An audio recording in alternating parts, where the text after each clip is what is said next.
we think we come from a place of less. You know, we don't have all these things. I think it took me also like in trying to find my confidence, because people think I'm a very confident person. But I'm like, dude, the camera's on. All right, I front, you know, like what's gonna happen?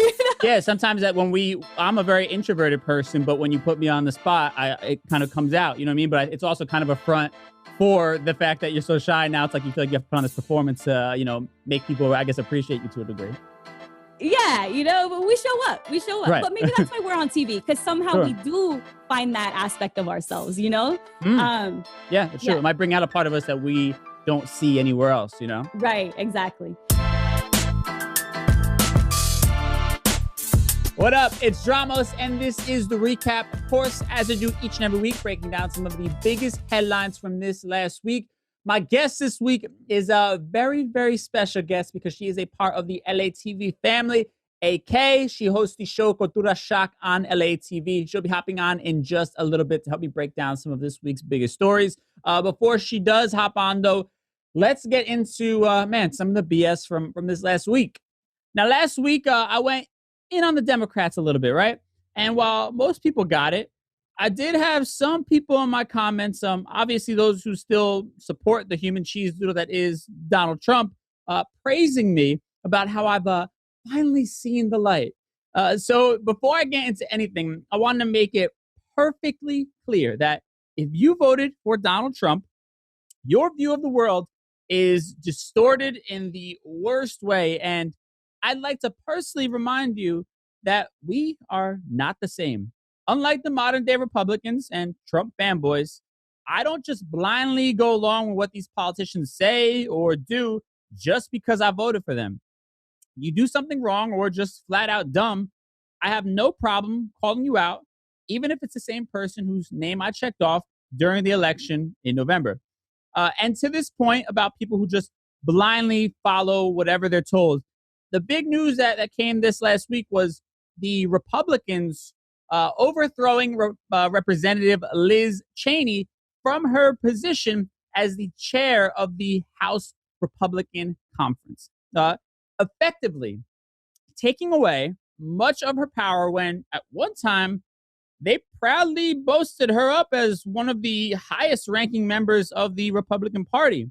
Now, why would Republicans, who have such a great history of making rational decisions, why would they pull a move like this? Well, it's because they decided that showing blind loyalty to the former president was more important than the Republican Party itself, or honestly, democracy as a whole. Now, Liz Cheney, she's not the only person who voted to impeach Donald Trump following the January 6th insurrection, but she has since continued harsh criticisms of him and has also, thrown under the bus those who continue to blindly follow his rhetoric. Remaining silent and ignoring the lie emboldens the liar.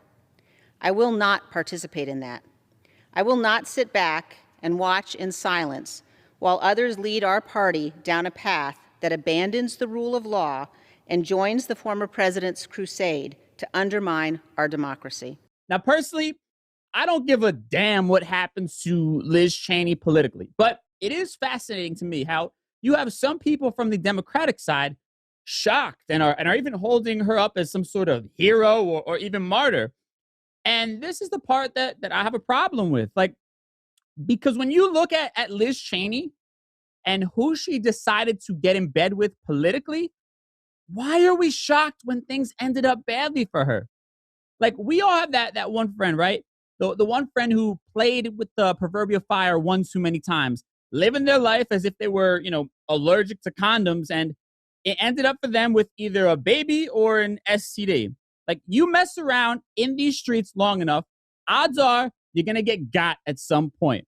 And Liz Cheney was heavy in the cheese doodle streets of Donald Trump during his presidency. During Donald Trump's presidency, she voted with him 92.9% of the time. Liz Cheney spent the last 4 years playing with the fire politically. So why is everyone so shocked that in the end it now burns when she pees? Metaphorically speaking, of course. And this isn't anything new, right?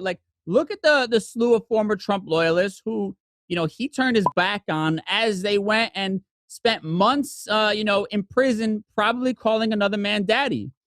Or even more recently, people like his lawyer turned faithful crony, Rudy Giuliani, who went from sweating out his hair paint on national television to getting his house raided by the FBI as Trump quietly stood by, probably playing tennis somewhere in Florida, causing lifelong trauma to onlookers with his outfit choice.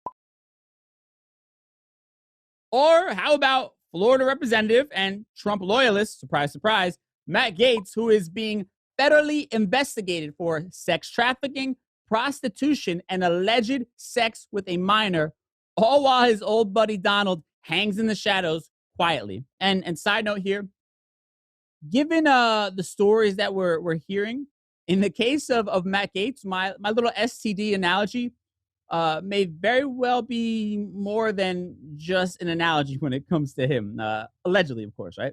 Now, here's the deal. The point I'm making here is that when you choose to align yourself with evil and with people who only care about power and whose only loyalty is to themselves, don't be shocked when those very same people you stood by decide to toss you to the curb without a second thought. Oh, and for those of you who do better with analogies, maybe you enjoy the analogies, I got one for you. Just remember, be careful who you get in bed with, because herpes, that's for life. Now, to lighten things up a little bit, let's bring on my guest today. She'll be helping me break down some of the other biggest headlines from this last week. She's, of course, family. She has multiple projects she works on here on LATV, and most recently, she just launched her brand new show, Cultura Shock. AK, how you feeling? How's it going? Good. I mean, damn, we were just talking before we got on here that this is like my first time really officially meeting everybody in LA because I'm the solo one here on the East Coast. Right. Absolutely. This is like we're finally connecting, as weird as it sounds, but through Zoom. Yes. Listen, I'll take it. When this nonsense is over, I'll come over there. We'll kick it. We'll have some tacos and we'll get some beers and things like that. Yeah, I heard y'all don't have tacos in New York, so nah, but y'all don't got pizza in LA. So you know what I'm saying. So it's kind of like a little bit of a balance, I can't front. Yeah, you're right. Well, listen, I want to get into your show and all that good stuff. But before we do that, if it's cool with you, I kind of want to get your take on a few current events. Let's do it. Put me on the spot. Right. Yes. I mean, so let's just talk. I mean, this last year in general, right? I mean, obviously this pandemic, we're coming out of it though, but it's like this weird in between phase, right? Like we're starting to see concerts get announced and tours and festivals and all these different things. I'm curious, like, where is your head at in your comfortability of like getting back out there in the world?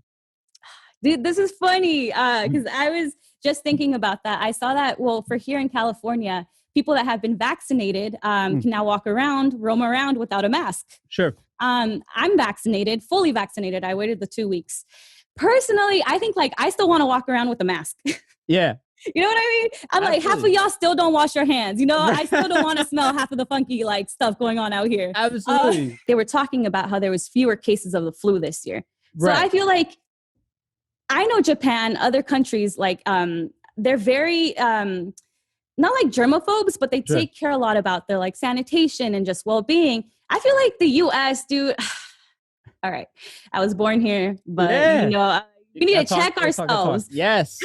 Dude, one time I saw this guy, he had a hat on. His mask was below, like down here, like this, right? Like this. Right. Yep. He kept fixing his hat. I'm like, how do you keep fixing your hat and you can't fix your mask? Or the people that keep it below their nose, like, what are you doing? Like, what are we? Right. How hard? First of all, I don't see how. Like, I don't want to preach my own beliefs on people because it's a touchy subject. Whatever.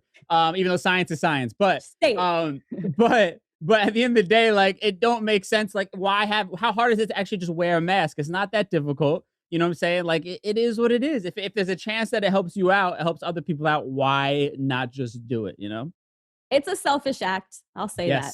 Yes. That's and it's a very much a reflection of our country. But I don't want to, take, too many dumps on our country now, because I just tend to do that in the beginning of the show where I talk about a lot of the nonsense that's happening. So this is supposed to be the uplifting part of the show.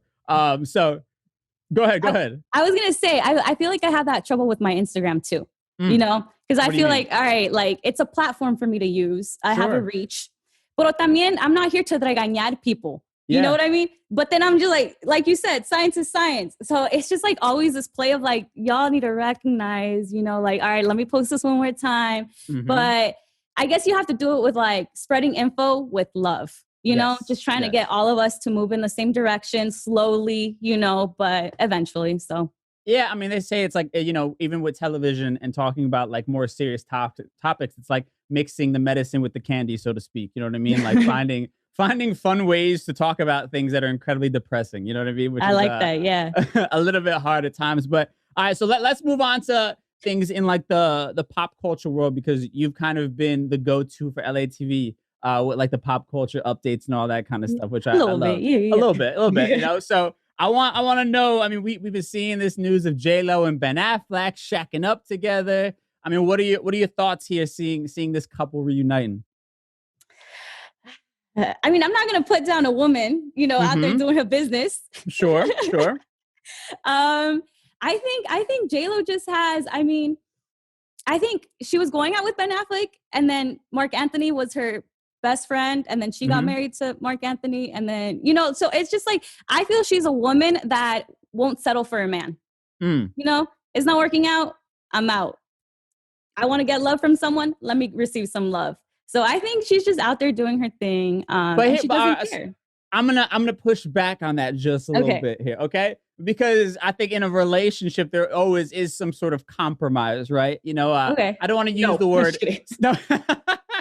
I don't want to use the word settling, but you know, I would also question what is her ability to maybe be empathetic to somebody else's point of view, or what their needs are in a relationship. I think it's incredibly difficult, and I can't speak to this because I'm nowhere near the level of success of her, but I think somebody like her who's used to people, you know, just holding her up on this pedestal and all these different things, I'd imagine it's hard to have to come back down to earth in a relationship and kind of like, you know, take some of the crap that we all have to take from our partner every once in a while when we're, you know, in a relationship.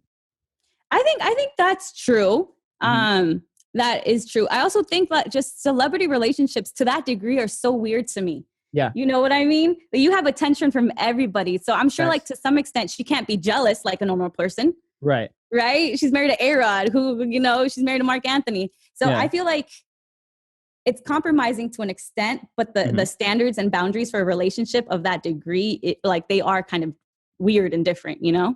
Yeah, I mean, that is true. The normal person doesn't have to deal with, like, when they walk out their front door, there's 1,000,001 pictures and, like, people wondering what they're doing that day. All these rumors. Yes, right? yes. Yeah. Exactly. Although, I mean, she's kind of keeps getting in those high-profile relationships. So I don't know. You know, maybe she's. You think it's for show? I think she might. You know, I think to some degree we all have a level of insecurity, right? So I think that when you find yourself in these same patterns and it's not working out, you got to think to yourself, what is it about this? And maybe she's chasing after people that are like high profile because it kind of strokes that ego. Like, yeah, I got this person. You know what I mean? Interesting. I mean, just like a hot take, you know, there's no facts behind it whatsoever. It's just my own opinion as a bystander. Self-reflect, y'all. Self-reflect. Exactly. That's the moral of that story. And all right. So speaking of another big relationship kind of breakup that happened that we saw recently was Bill Gates and his wife, Melinda Gates, right? But the interesting part about this, which I feel like everybody's talking about, was that Bill Gates was allowed to go on vacation with his ex once a year, and his wife was okay with it. I'm just curious, your thoughts in general of contact. Like, if you're dating somebody, are they allowed to have contact with their ex? What? Hell no. Hell no. What?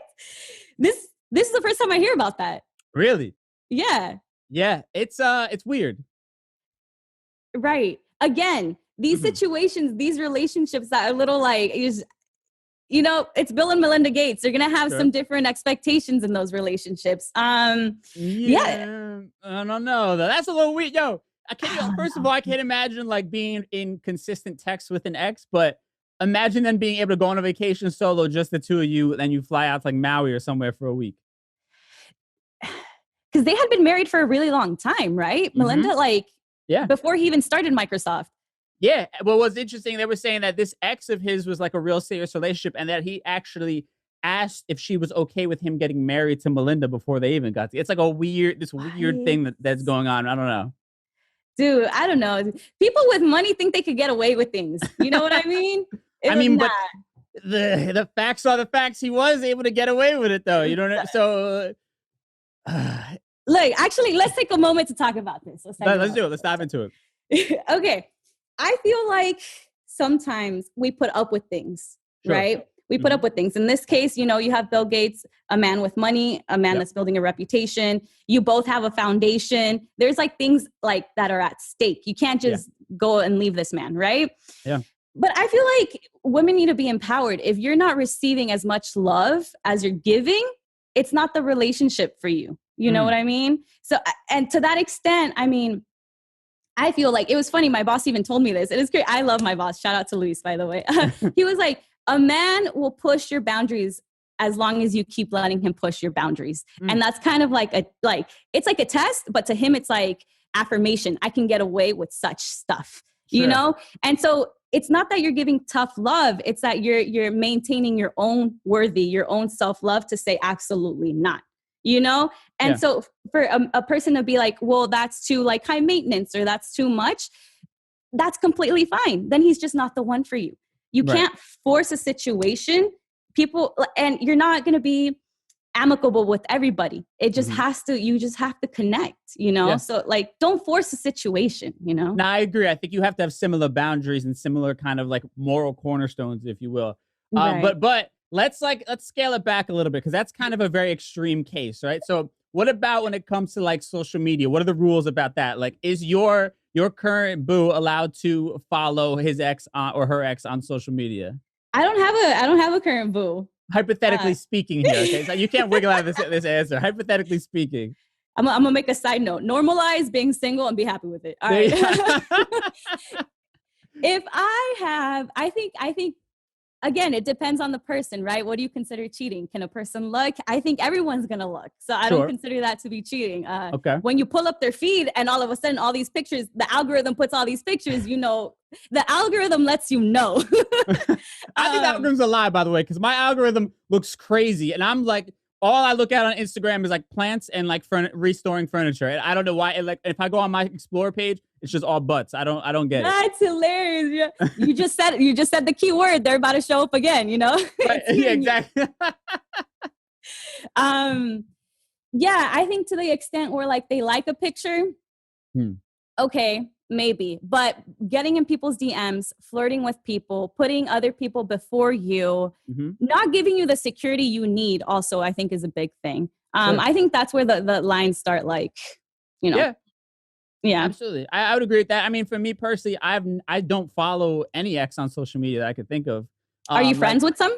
No, I mean, I always found that weird, and I understand like you shared like this experience together and this time together, but I always found it weird. Like, I have friends who are still super close with their exes, and like they've been broken up for years, and it's never anything at this point. But to me, I don't know. I think it's always just weird, and you're always just putting yourself in a lane of like possible temptation at the end of the day, Yeah, for sure. That's true. But again, I'm single and happy, ladies. It's a new wave. I love it. All right, so let's talk about you right now. Let's get into all that you have going on. I feel like you and I kind of joined the LATV team around the same time, I believe. And it actually was amidst like the craziness of this pandemic. So I mean, let's dive into that a little bit. I mean, kind of the mindset of being able to create something and create like this new life for yourself. I mean, if I can speak for you a little bit, I know it was for me. Okay.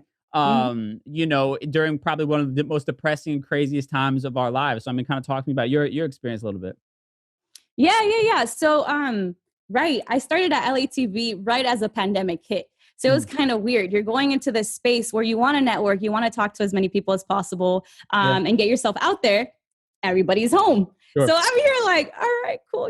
So, lucky for me, I'm here in LA. I could come to the studios, meet a couple people. Sure. But I feel like I waited until 25 to want to be on TV. And it's always been a dream for me, right? What was holding me back? A bunch of fear, I feel like. My parents are immigrants. Well, one of them was, we're working on it. But I have the immigrant backstory. Sure. And I feel like a lot of the times, when you have parents that are immigrants, what is a thing? You're constantly in fear of like ICE, in fear of being deported. I knew that if they went, I would go with them because, I'm a minor.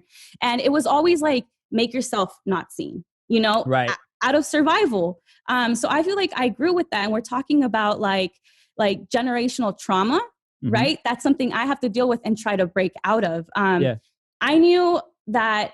So sometimes it's even like, I want to ask you this question. So I want to know what you have to say. Do you think following your dream is a privilege or it's a right? That is a really good question. I think it is a right, but it's also to the extent of what your circumstances allow to a degree, right? You know, I think we all should be able to wake up every day and do something that we love. You know, it's going to be harder for some people to make that happen than others due to circumstance that, you know, is not their fault necessarily. But I mean, I think you do have that right to do it as long as your basic responsibilities are taken care of, you know? And, you know, I was fortunate that, you know, I mean, I didn't have necessarily the moral support of chasing after a dream in the entertainment industry, but I knew I was never going to be homeless. You know, little things, or not little things, huge things like that. I was always able to count on, regardless of what fell on my face. I always had a place to go. I had a warm meal and, you know, was somewhere to sleep. You know what I mean? Yeah. So that's a privilege in itself. But you know, other people might be trying to support their family. You know what I mean? They have this dream and all these different things. So I think you have to prioritize what's truly important at the end of the day. And family, for most people, would probably come at number one. But if you can somehow figure out a way to keep that priority high when it comes to your family and make sure they're not suffering as a result, you know, I think you should definitely figure out a way to chase your dreams, even if it's not necessarily, you know, on this kind of stage. If it's, you know, if you want to be on TV, it doesn't necessarily have to be on TV, you know what I mean? You have so many outlets when it comes to YouTube and things like that, you know? So for some people, maybe they have to think a little bit more realistically, and that's unfortunate and that's sad, but you definitely have the right to at least get to do things that you love to do. You know, maybe you don't necessarily get paid as a career to do it, but you definitely should be, you know, chasing after that. That's where I, you know, kind of stand on it. No, and I completely agree. I think everyone should have the right to dream, right? To want to feel self-fulfilled in whatever way that looks like. Sure. But some people are not able to, right? So like, with my parents, they had to move to a whole other country. They can't necessarily follow their dreams. You know, maybe they were following their dreams back home. You know, you have people that become doctors in these countries. They come over here, you know, and they're like, jardineria or like laborious works just because their titles don't mean anything here all of a sudden, you know? So I feel like I went to college. I did the thing, you know, I'm the oldest in my family. So I was like, okay, I felt like I had that pressure. And so I was like, okay, mom, ¿sabes qué? Yeah, I graduated high school. I went to college. Yeah, you know, we got your papers. I did what I had to do. Now it's my time. Like, I want to be able to like feel fulfilled, right? So I think I just had all this energy up at night where I was like, I just want to follow my dream. That when I came to LATV, I was like, let's get to work. You know, working hard has never been an issue for me. I need to work smarter, which is the problem right now. But I was like, let's get to work. So it was like, all right, let's do the zoo. Let's do that. And luckily we got this opportunity to do Cultura Shock, which I absolutely love. Because I feel like we never stop being students of life, right? Absolutely. We're going to keep learning at all times. So with Cultura Shock, I'm not that I am always positive, but that's what I like to spread. You know, let's have a moment. Let's connect. Let's be happy. I feel like I live in my bubble. You live in your bubble. We're coexisting at the moment, right? But we see things differently. And I feel like with Cultura Shock, that's what we get to do. I want people to tell their own stories. And so we have a few segments. It's kind of like, what do they call it? Oh, I don't even know. A variety show. That's what they call it. We're all still learning here. It's cool. Right. What's the term? What's the term for that? Find out. Find out next episode. Right. So we have like Assassination where we're talking about food. We're a segment called In My Feelings where it's like the person gets to come and just go on a rant. We all have a story to tell, you know, let us know what's on your mind. So it's a very exciting show and I'm very happy because it's just a space for people to share their own experiences. And that's all we need. Sometimes we just need to hear, you know? Yeah. Absolutely. I love that idea of like always trying to learn and seek that education and learn from people. Cause that's the beautiful thing about life and connecting with people is you can always see something new, learn something new when you're looking at it from somebody else's perspective, you know, viewing the world through somebody else's lens. So, I mean, I'm curious for you. I know I saw one of the segments you did where you basically asked people like what was their cultura shock moment, their culture shock moment kind of, right? Like you have them talk about one of those. So I'm curious for you, what's a moment for you can think of, that fits into that? Like my cultura shock moment that I've had? Yeah. Let's see. When I went to Cuba. Okay, talk about that. I got to go to Cuba. It was amazing. By the way, we come from a place of privilege. Okay, Right. so you have to understand that you're going to go to this country. There might not be an air conditioner, but that's where Right. you're going, honey. So you better take in the humidity. You know what I mean? No, absolutely. And that's a great point. And I don't mean to cut you off, but when I had Wall Street Fire from Major Lazer on the show, he was talking about that when we travel somewhere, we can't go to it with the same expectations that we have for our normal everyday life. We just have to go to it with open eyes and understand that, we're now seeing how other people live, and we have to appreciate and respect how they live. Right. Exactly. Do your research. Absolutely. You are coming into a person's home. Yes. They didn't ask for you to come. Sure. Right. People don't learn these things. No, we'll leave it at that. Blissful ignorance. What are you gonna do? Go ahead. Sorry. Right. So when I went to Cuba, I think the food was very interesting. Because again, I love eating. I love mixing stuff, hot sauce here, whatever. There, it's because they have a shortage of food supplies. It's kind of like some of the main dishes are kind of made with the same ingredients, just they're like cooked in different ways, right? So I noticed that everything had rice and beans. And then if you were lucky, you would eat pork, because again, they're at a shortage. Sure. But so they don't really have a lot of like spices. So what they use is vinegar on their food. Interesting. I had never thought of using vinegar on my food. Like, I don't know, I'm Mexican, I had never eaten food with like vinegar like that, but it was actually really good. So I think that was just kind of a culture shock moment for me, seeing how they did the most with the limited amount of things that they had. Right. And that they chose to be happy still. Because if you go to that country, people are like, they're loud, like vivacious, like they're listening to like reggaeton at like full speaker volume, like they just want to live life. And I think that has something to say for like the power that we have in us to continue to want to keep pushing forward. You can live in a mansion, you can like make billions of dollars. That doesn't mean you're going to be happy. Yet other people with less still have the strength in them to see like the light of the day, and want to give you that love, because they were very giving people. So I completely fell in love with the people. I was just enamored by like how much they were willing to give still. No, that's absolutely beautiful. I think that's a great perspective. Trips like that are great because it does put things into perspective. We have the tendency to, myself included, complain about really dumb little things sometimes and really get caught up in the moment of things that seem so bad. But, there are so many people out there with so much less that are making it work. And we have to appreciate, all that we have. I think that's a beautiful perspective to walk away from, after traveling somewhere for sure. You know what? I think that I'll tie that back with my own backstory. Sure. Where with my immigrant story, where like we think we come from a place of less. We don't have all these things. I think it took me also like in trying to find my confidence, because people think I'm a very confident person. But I'm like, dude, the camera's on. All right, I front, like what's gonna happen? Yeah, sometimes I'm a very introverted person, but when you put me on the spot, it kind of comes out, you know what I mean? But it's also kind of a front for the fact that you're so shy. Now it's like you feel like you have to put on this performance to, make people, I guess, appreciate you to a degree. Yeah, but we show up. Right. But maybe that's why we're on TV, because somehow we do find that aspect of ourselves, Yeah, it's true. It might bring out a part of us that we don't see anywhere else, Right, exactly. But I was going to say, so we feel like we come from a place of less. Material things don't define you, know? So in me finding my confidence, I was like, these things still don't define me, right? What are the principles I want to live by? I want to be a good person. I want to spread love. And those are the things that make you like, your like backbone of your character is what makes you. It's not that, mi calcetín tiene un hoyo, all right? Flip it around, tight, like those things are minor compared to who it is, the person you want to be. So I think in me coming to television, I feel like I've learned that a lot. That's one of the things that it's taught me, that like I define who I am. All these other outside circumstances don't, Yeah, no, that's beautiful. All right. So on the topic of defining who you are and all these different things, before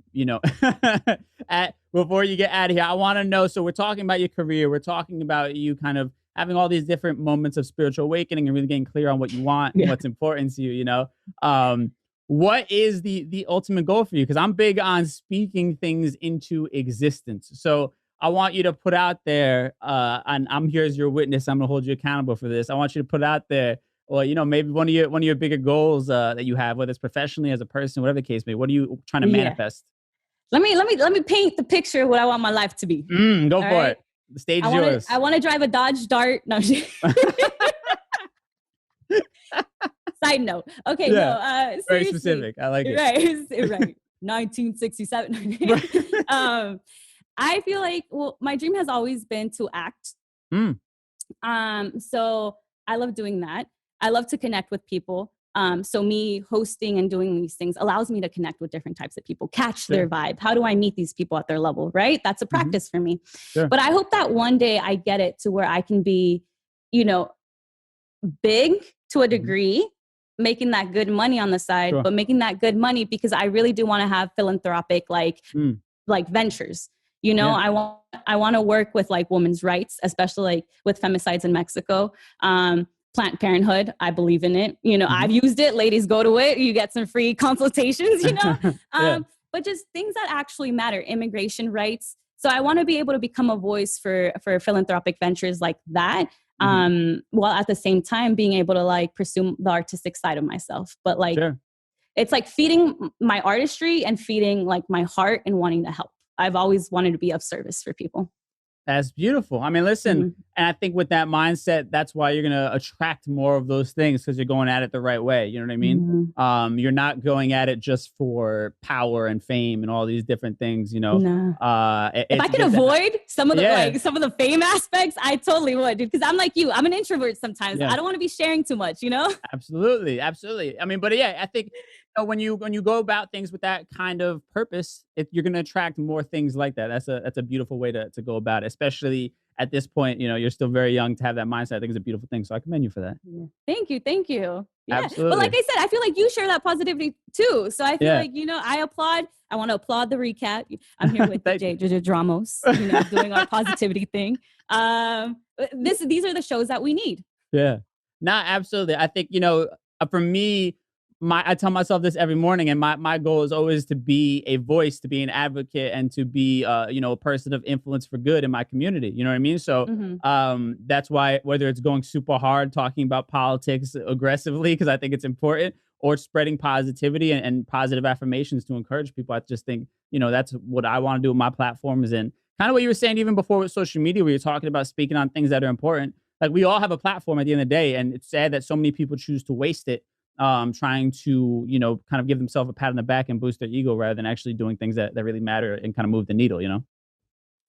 Well, again, because you have to know what it is that values. Sure. You know, validation, you have to find it internally. So what can you do aside from that? I mean, absolutely. Listen, AK, you are wise beyond your years. Okay. I appreciate you. I meditate every night. I love it. Listen, and also, I mean, I'm just throwing this out there. I haven't been a guest on your show yet. I'm a little bit offended, so I'm just gonna, you know, throw that one out there. You know what though? Whatever. Yeah, all right. Keep that energy, because I want you to come to LA, and I want to do it in person. Okay. Yeah. We can make that happen. What is because you're Puerto Rican, right? Yeah. New Yorican? Mm-hmm. I just learned what that word meant too, though. You know? Really? Yeah. I was just like, oh, New York. Like, it made sense. New York and Puerto Rican. Sure. Like, but I was talking to somebody, and they're like, it's kind of like Chicano. So like you were born in New York, but your ancestry is, you know, so I was like, oh, I get it. You know, the dynamics of it. So we're going to see what a New Yorican has to experience in LA. You know what I mean? I like it. The Cultura Shock. This energy. I like it. I'll also just keep reminding you how terrible the pizza is in LA, because it's just god awful. But other than that, I do like LA. LA is cool. It's not New York, but it's still cool. Yeah. We don't like that weather anyways. Wow, sure. Okay, whatever. Anyway, we can sit here and nitpick all day. Listen, where can people follow you? Where can they check you out? What's the socials? You can follow me at AK_Spice. That's me. I do it all day, every day. You can also follow us at LATV Network or LATV Cultura Shock to see specific things about the show. Beautiful. Listen, I appreciate you for hopping on. It's great to meet for the first time over here. And I'm going to pull up on you in LA real soon, and we'll knock out that episode. Yeah. Let's do it. All right, sounds good. I appreciate you. Thank you. Thank you. Man, big thank you to my guest this week, our very own AK. Just absolutely incredible energy. It was good to finally get to connect with her, at least digitally. It's interesting you talk to people so much via email and Instagram and things like that. You feel like you know them when you've never actually really gotten a chance to sit down and have a conversation. So I always love when I get a chance to do that with my family over there on the West Coast. And make sure you check out her show, Cultura Shock, and all the amazing content that she's a part of here on LATV as well as on her socials. Before I get out of here, though, it's already been a pretty positive show. I want to just put a little bow on it and on some more positivity in the form of this week's positive quote. Now, this week's quote comes to us from Jordan Peterson. It's actually from a podcast that he did with comedian Andrew Schultz as a part of the Flagrant 2 podcast. I highly, highly, highly suggest you check out this episode. It was pretty groundbreaking, honestly. So the quote is, "Power is the mimicry of greatness." I'll repeat that. Power is the mimicry of greatness. And this quote to me was so profound because it explains this sort of love and even the chase that we see from so many people for greatness. I mean, I started the show talking about politicians, right? And talking about people like Donald Trump. And it's very obvious in the moves that they make, the words that they say, that these are people who are just chasing power for power's sake. They're looking for the ultimate power. And when I heard that quote from Jordan Peterson, it kind of put it all into perspective. You know, these are people who aren't actually great at what they're doing. So to replace that, they're mimicking greatness by chasing the ultimate power. Because when you are great at something, power automatically comes to you because of your greatness. People want to be around that. But when you're not actually great at the things that you're doing, and you're not doing it to try to be good at what you're doing, then you're just chasing power, and you're never actually going to achieve that level of greatness. And along your path of chasing power and trying to maintain it, you're going to tear down anyone who tries to point out the fact that you are not equipped to be doing the job that you've been given and the role that you found yourself in some way, somehow. So, man, try to keep that in mind. The goal should be greatness, not power. And with that said, thank y'all so much for tuning into this week's episode. I appreciate all the love and support, of course. I'll catch y'all next week. Until then, stay safe. I'll talk to you soon. Bye.